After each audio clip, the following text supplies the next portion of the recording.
एक ऐसी आइलैंड जहाँ पे टूटे फूटे डॉल्स हैं, क्रीपी डॉल्स, बिना आंखों के, बिना टांगों के, पेड़ पे लटके हुए, जमीन पे बिखरे हुए, पूरे आइलैंड पे। कभी लगता है कि ये कोई सिर्फ एक टूरिस्ट स्पॉट है, लेकिन क्रीपी कहानियां सुन के, हॉरर स्टोरी सुन के लगता है जैसे कि यहाँ पे आत्माएं रहती हैं। The island of the dolls, Isla de la Muñecas, in Spanish, is the best known of many artificial floating island gardens, chinampas, found within the canals of Xochimilco.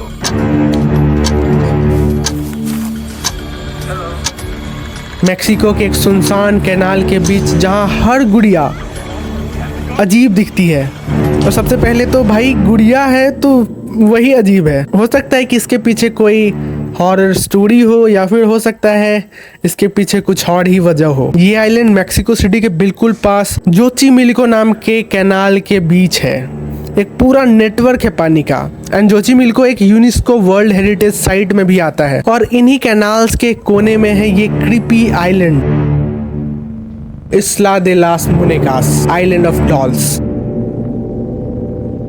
यहाँ पहुँचने के लिए लोग ट्रेडिशनल बोट्स का यूज़ करते हैं जो वहाँ पे ट्राजिनरास के नाम पे फेमस है। जैसे हमारे यहाँ पे दाल लेक में बोट्स चलती हैं, बिल्कुल वैसे ही ट्रेडिशनल सजावटी बोट्स, यहाँ से थोड़ी अलग, थोड़ी ज़्यादा सजावटी बोट्स।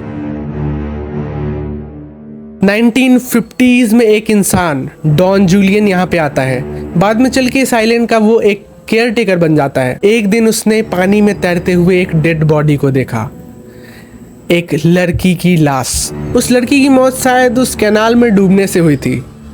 उस लड़की के पास एक डॉल भी था और वो डॉल भी पानी में तैरता हुआ डॉन जूलियन को दिखता है। Legend has it, this little island just south of Mexico City is the site of the tragic drowning of a little girl. A local man, Don Julian Santana Barrera, unsuccessfully tried to save her.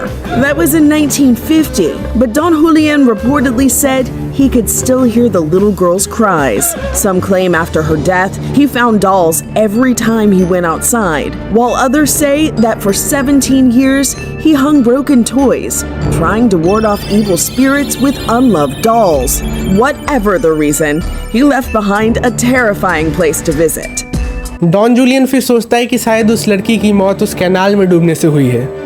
कुछ समय बाद don Julian को एक और चीज़ दिखती है, एक तैरती हुई डॉल, उस पानी में ही जिस पानी में उस लड़की की लाश थी। तब उसे लगता है कि शायद ये गुड़िया, ये डॉल उस लड़की की ही है। उसके बाद डॉन जूलियन का असली रूप, एक साइकिक रूप सामने आने लगता है। उसने उस डॉल को लिया और पास में एक पेड़ पे लटका दिया। इससे उसको ऐसा लगता था कि उस लड़की की आत्मा को, इस गुड़िया को पेड़ से लटकाने से शांति मिलेगी। लेकिन ये सिर्फ एक आरंभ था, एक शुरुआत थी। उसके बाद वो हर जगह से उस पूरे आइलैंड पे गुड़िया कलेक्ट करता और पेड़ पे टांग देता। टूटी, पुरानी, घिसी पिटी, बिना आंखों वाली हर गुड़िया को लटका देता पेड़ों पे। पूरे आइलैंड को उसने पेड़ों पे गुड़िया लटका लटका के भर दिया था। उसका मानना था कि नई आत्माएं उस लड़की की आत्मा को परेशान करती हैं और वो गुड़िया लगा के उस आत्मा को बचाता है उन नई आत्माओं से।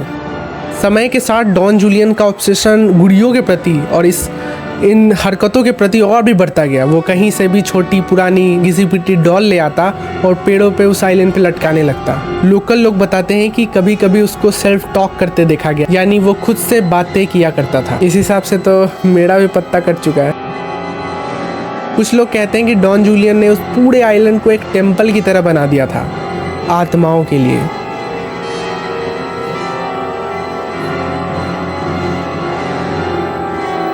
वो कहता था कि गुड़ियाएं इन आत्माओं को शांत करती हैं। समझ रहे हो, इंसान इस कदर तक चला गया है कि आत्माओं की फिक्र सताने लगी है। फिर एक दिन 2001 में डॉन जूलियन की लाश उसी स्पॉट से मिली जहां उस लड़की की लाश देखी गई थी। सेम जगह, वही पानी, वही canal. Folklore says Don Julian reached a frightening death on the shores of the island, drowning in the same spot he said he tried to rescue the little girl from. Accident? Or did the dolls have something to do with it? लोगों ने इसे एक श्राप का हिस्सा माना क्या उस लड़की की आत्मा ने उसे बुला लिया या फिर डॉन जूलियन की आत्मा उस आइलैंड का ही हिस्सा बन गई?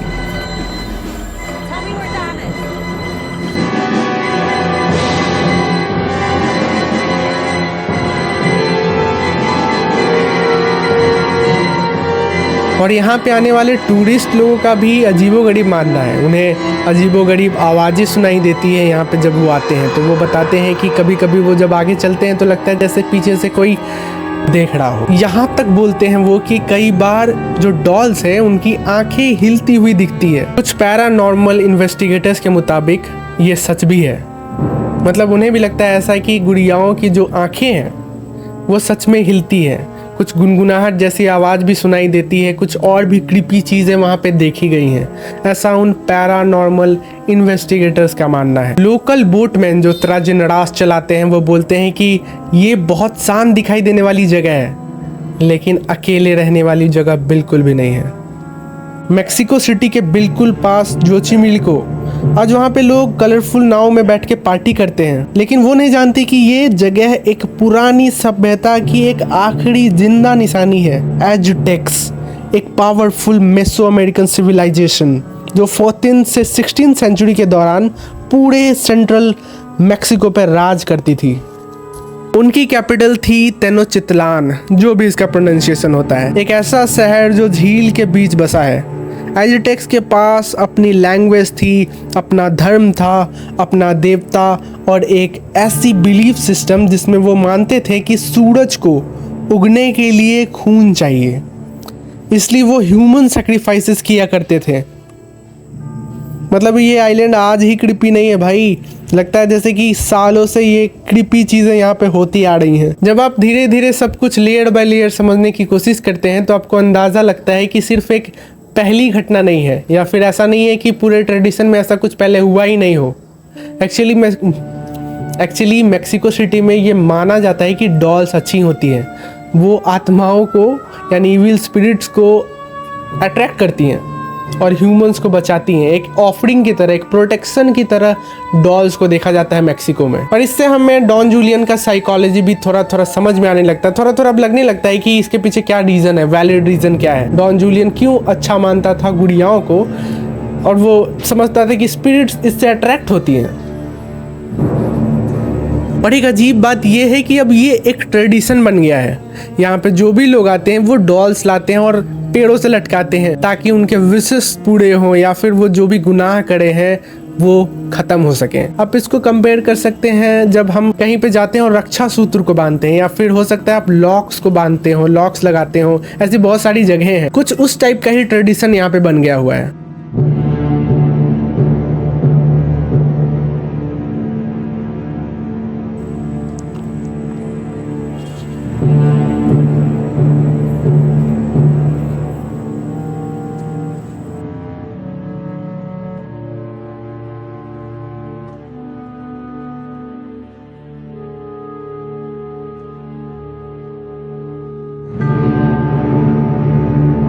अब सवाल ये उठता है कि क्या डॉन जूलियन कोई साइको था, क्या उसको कोई साइकोलॉजिकल प्रॉब्लम थी। डॉन जूलियन उस आइलैंड का केयर टेकर था, तो वो डिकेड्स यानी दशकों से वहां पे रह रहा था। And this prolonged isolation can lead to auditory hallucinations और डिल्यूजनल थिंकिंग भी हो सकता है।